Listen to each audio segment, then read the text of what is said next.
5. Australia का एक खुशहाल कोना। ओस की भूमि जितना सुंदर कोई दूसरा देश नहीं है। ओस के लोगों जितना खुश, संतुष्ट और समृद्ध कोई दूसरा व्यक्ति नहीं है। उनके पास वह सब है जो वे चाहते हैं। वे अपनी सुंदर लड़की शासक ओज़मा ऑफ ओज़मा से प्यार करते हैं और उनकी प्रशंसा करते हैं, और वे काम और खेल को इतने न्यायपूर्ण ढंग से मिलाते हैं कि दोनों ही आनंददायक और संतोषजनक होते हैं और किसी के पास शिकायत करने का कोई कारण नहीं होता। कभी कभी ओज़ में कुछ ऐसा होता है जो लोगों की खुशी को कुछ समय के लिए भंग कर देता है, क्योंकि इतना समृद्ध और आकर्षक परिलोक निश्चित रूप से कुछ स्वार्थी और लालची बाहरी लोगों को ईर्ष्यालु बना देगा, और इसलिए कुछ दुष्टों ने विश्वासघात करके उसको जीतने और उसके लोगों को गुलाम बनाने और उसकी लड़की शासक को नष्ट करने और इस तरह उसकी संपत्ति को अपने लिए हासिल करने की साजिश रची है।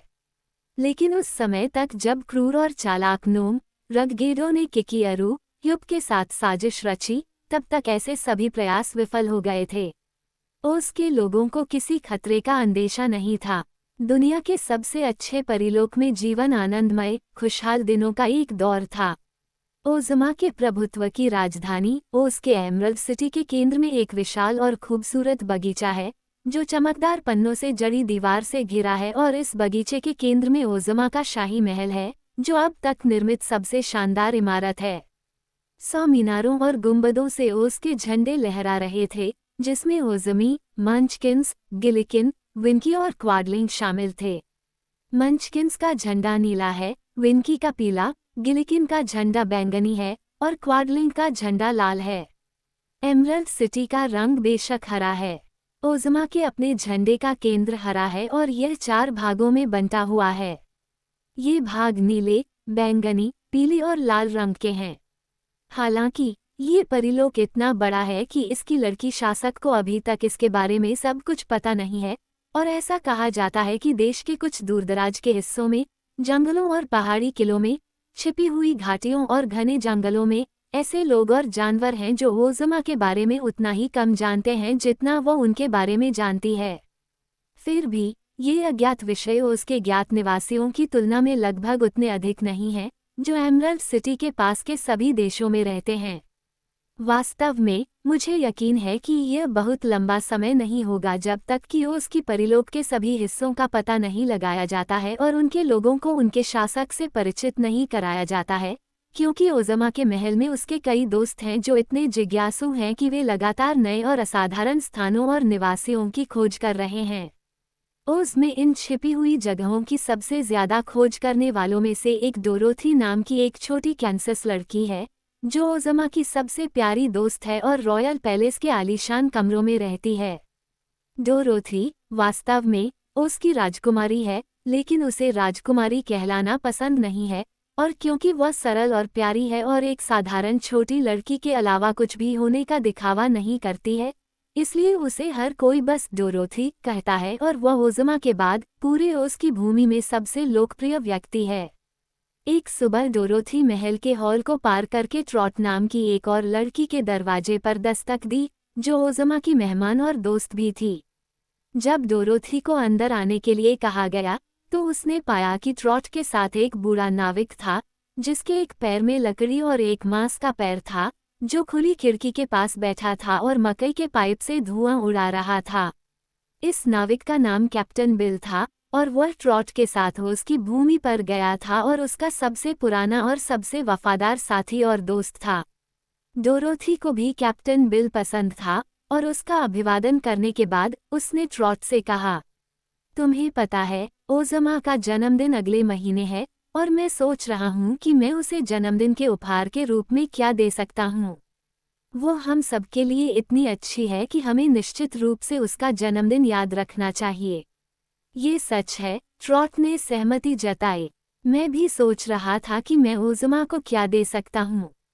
ये तय करना बहुत मुश्किल है, क्योंकि उसे पहले से ही वह सब मिल चुका है जो वह चाहती है, और चूंकि वह एक परी है और जादू के बारे में बहुत कुछ जानती है, इसलिए वह किसी भी इच्छा को पूरा कर सकती है। मुझे पता है, डोरोथी ने कहा, लेकिन मुद्दा यह नहीं है। बात यह नहीं है कि ओज़मा को किसी चीज़ की ज़रूरत है, बल्कि यह कि उसे यह जानकर खुशी होगी कि हमने उसका जन्मदिन याद रखा है। लेकिन हम उसे क्या देंगे? ट्रॉट ने निराशा में अपना सिर हिलाया। मैंने सोचने की कोशिश की, पर मैं नहीं सोच सकी, उसने कहा। मेरे साथ भी यही स्थिति है, डोरोथी ने कहा। मैं एक बात जानता हूँ जो उसे खुश करेगी, कैप्टन बिल ने कहा, अपने गोल चेहरे को मूंछों के साथ दोनों लड़कियों की ओर घुमाया और अपनी बड़ी, हल्की नीली आंखों से उन्हें घूरते हुए कहा। क्या है, कैप्टन बिल? यह एक जादुई फूल है, उसने कहा। यह एक सुंदर पौधा है जो सुनहरे फूलदान में लगा है और एक के बाद एक कई तरह के फूल उगते हैं। 1 मिनट में एक सुंदर गुलाब की कली खिलती है, फिर एक ट्यूलिप और फिर एक क्रिस एंथेमम, डोरोथी ने उसकी मदद करते हुए कहा। बस यही है, और उसके बाद एक डहलिया, फिर एक डैफिडिल और फिर फूलों की पूरी श्रृंखला। जैसे ही एक मुरझाता है, दूसरा आ जाता है, एक अलग किस्म का, और उनसे आने वाली खुशबू बहुत ही तीखी होती है, और वे रात दिन, साल दर साल खिलते रहते हैं। ये तो बहुत बढ़िया है, डोरोथी ने कहा। मुझे लगता है कि ओज़मा को ये पसंद आएगा। लेकिन जादुई फूल कहाँ है और हम इसे कैसे प्राप्त कर सकते हैं? ट्रॉट ने पूछा। नहीं पता, जैकली, कैप्टन बिल ने धीरे से उत्तर दिया। कांच की बिल्ली ने मुझे कल ही इसके बारे में बताया था और कहा था कि यह यहाँ उत्तर पूर्व में किसी सुनसान जगह पर है। कांच की बिल्ली पूरे ऑस्ट्रेलिया में घूमती रहती है, तुम्हें पता है, और यह छोटा सा जीव ऐसी बहुत सी चीजें देखता है जो कोई और नहीं देख सकता। ये सच है, डोरोथी ने सोच समझकर कहा। यहाँ से उत्तर पूर्व में मंचकिन कंट्री होगी, और शायद काफी दूर, इसलिए चलो ग्लास कैट से पूछें कि जादुई फूल तक कैसे पहुंचा जाए। इसलिए दोनों लड़कियां, कैप्टन बिल को अपने लकड़ी के पैर पर खड़ा करके, बगीचे में चली गईं, और कुछ समय तक खोजने के बाद, उन्होंने ग्लास कैट को एक झाड़ी के पास धूप में गहरी नींद में लेटे हुए पाया। ग्लास कैट पूरे ओज में सबसे ज्यादा जिज्ञासु जीवों में से एक है। इसे डॉक्टर पिप्ट नामक एक प्रसिद्ध जादूगर ने बनाया था, इससे पहले कि ओज़मा ने अपने लोगों को जादू करने से मना किया था। डॉक्टर पिप्ट ने चूहों को पकड़ने के लिए ग्लास कैट बनाई थी, लेकिन बिल्ली ने चूहों को पकड़ने से मना कर दिया और उसे उपयोगी से ज्यादा जिज्ञासु माना गया। ये हैरान करने वाली बिल्ली पूरी तरह से कांच से बनी थी और इतनी साफ और पारदर्शी थी कि आप इसे खिड़की से आसानी से देख सकते थे। हालांकि इसके सिर के ऊपर नाजुक गुलाबी गेंदों का एक ढेर था जो रत्नों की तरह दिखते थे लेकिन दिमाग के लिए थे। इसका दिल खूनी लाल माणिक से बना था। आंखें 2 बड़े पन्ने थीं। लेकिन इन रंगों के अलावा जानवर का बाकी हिस्सा साफ कांच का था, और इसकी एक घुमावदार कांच की पूंछ थी जो वास्तव में सुंदर थी। यहाँ उठो, कैप्टन बिल ने कहा। हम तुमसे बात करना चाहते हैं। धीरे धीरे कांच की बिल्ली अपने चारे पर बैठी, जम्हाई ली और फिर अपने सामने खड़े तीनों लोगों की ओर देखा। तुम्हारी हिम्मत कैसे हुई मुझे परेशान करने की? उसने चिड़चिड़े स्वर में पूछा। तुम्हें खुद पर शर्म आनी चाहिए। इसकी परवाह मत करो, नाविक ने जवाब दिया। क्या तुम्हें याद है कि तुमने कल मुझे सोने के बर्तन में जादुई फूल के बारे में बताया था? क्या तुम मुझे मूर्ख समझते हो? मेरे दिमाग को देखो, तुम देख सकते हो कि वह काम करता है। बेशक मुझे याद है, बिल्ली ने कहा। अच्छा, हम इसे कहाँ पा सकते हैं? तुम नहीं जा सकते, वैसे भी ये तुम्हारा कोई काम नहीं है। चले जाओ और मुझे सोने दो, कांच की बिल्ली ने सलाह दी। अब यहाँ देखो, डोरोथी ने कहा, हम ओज़मा को उसके जन्मदिन पर देने के लिए जादुई फूल चाहते हैं। ओज़मा को खुश करके तुम्हें खुशी होगी, है न? मुझे यकीन नहीं है, प्राणी ने उत्तर दिया। मैं किसी को खुश क्यों करना चाहूँगा? ट्रॉट ने कहा, तुम्हारे पास दिल है, क्योंकि मैं इसे तुम्हारे अंदर देख सकता हूँ। हाँ, यह एक सुंदर दिल है, और मुझे ये बहुत पसंद है, बिल्ली ने अपने शरीर को देखने के लिए मुड़ते हुए कहा। लेकिन यह माणिक से बना है, और यह नाखूनों की तरह कठोर है। क्या तुम किसी काम के लिए अच्छे नहीं हो?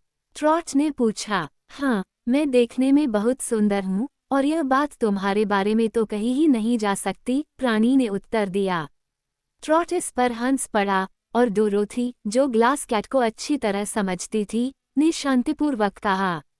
तुम सचमुच बहुत सुंदर हो, और अगर तुम कैप्टन बिल को बता सको कि जादुई फूल कहाँ मिलेगा, तो उसके सभी लोग तुम्हारी चतुराई की प्रशंसा करेंगे। फूल ओज़मा का होगा, लेकिन सभी को पता चल जाएगा कि उसे कांच की बिल्ली ने खोजा है। यह उस प्रकार की प्रशंसा थी जो क्रिस्टल प्राणी को पसंद थी। ठीक है, उसने कहा, जबकि गुलाबी दिमाग इधर उधर घूम रहे थे, मैंने मंचकिन देश के उत्तर में जादुई फूल पाया है जहाँ बहुत कम लोग रहते हैं या कभी जाते हैं। वहाँ एक नदी है जो जंगल से होकर बहती है, और जंगल के बीच में एक छोटा सा द्वीप है जिस पर सोने का बर्तन खड़ा है जिसमें जादुई फूल उगता है। तुम इस द्वीप पर कैसे पहुँचे? डोरोथी ने पूछा। कांच की बिल्लियाँ तैर नहीं सकती। नहीं, लेकिन मुझे पानी से डर नहीं लगता, जवाब मिला। मैं बस नीचे की ओर चलकर नदी पार कर गया। पानी के नीचे, ट्रॉट ने चिल्लाकर कहा। बिल्ली ने उसे घृणा भरी नजर से देखा। मैं नदी के तल पर पानी के ऊपर कैसे चल सकता था? अगर तुम पारदर्शी होते, तो कोई भी देख सकता था कि तुम्हारा दिमाग काम नहीं कर रहा था। लेकिन मुझे यकीन है कि तुम अकेले कभी भी उस जगह को नहीं खोज पाओगे। ये हमेशा उस लोगों से छिपा हुआ रहा है, लेकिन मुझे लगता है कि आप अपने सुंदर गुलाबी दिमाग से इसे फिर से पा सकते हैं, डोरोथी ने टिप्पणी की। हाँ, और यदि तुम ओज़मा के लिए वह जादुई फूल चाहते हो, तो मैं तुम्हारे साथ चलूंगा और तुम्हें रास्ता दिखाऊंगा। ये बहुत बढ़िया है, डोरोथी ने कहा। ट्रॉट और कैप्टन बिल आपके साथ चलेंगे, क्योंकि यह ओज़मा के लिए उनका जन्मदिन का तोहफा है। जब आप चले जाएंगे तो मुझे उसे देने के लिए कुछ और ढूंढना होगा। ठीक है, तो फिर आ जाओ, कप्तान, ग्लास कैट ने कहा और दूर जाने लगा। 1 मिनट रुको, ट्रॉट ने विनती की। हम कब तक गायब रहेंगे? ओह, लगभग 1 सप्ताह। तो फिर मैं कुछ चीजें एक टोकरी में रख लूंगी और अपने साथ ले जाऊंगी, लड़की ने कहा और यात्रा की तैयारी करने के लिए महल में भाग गई।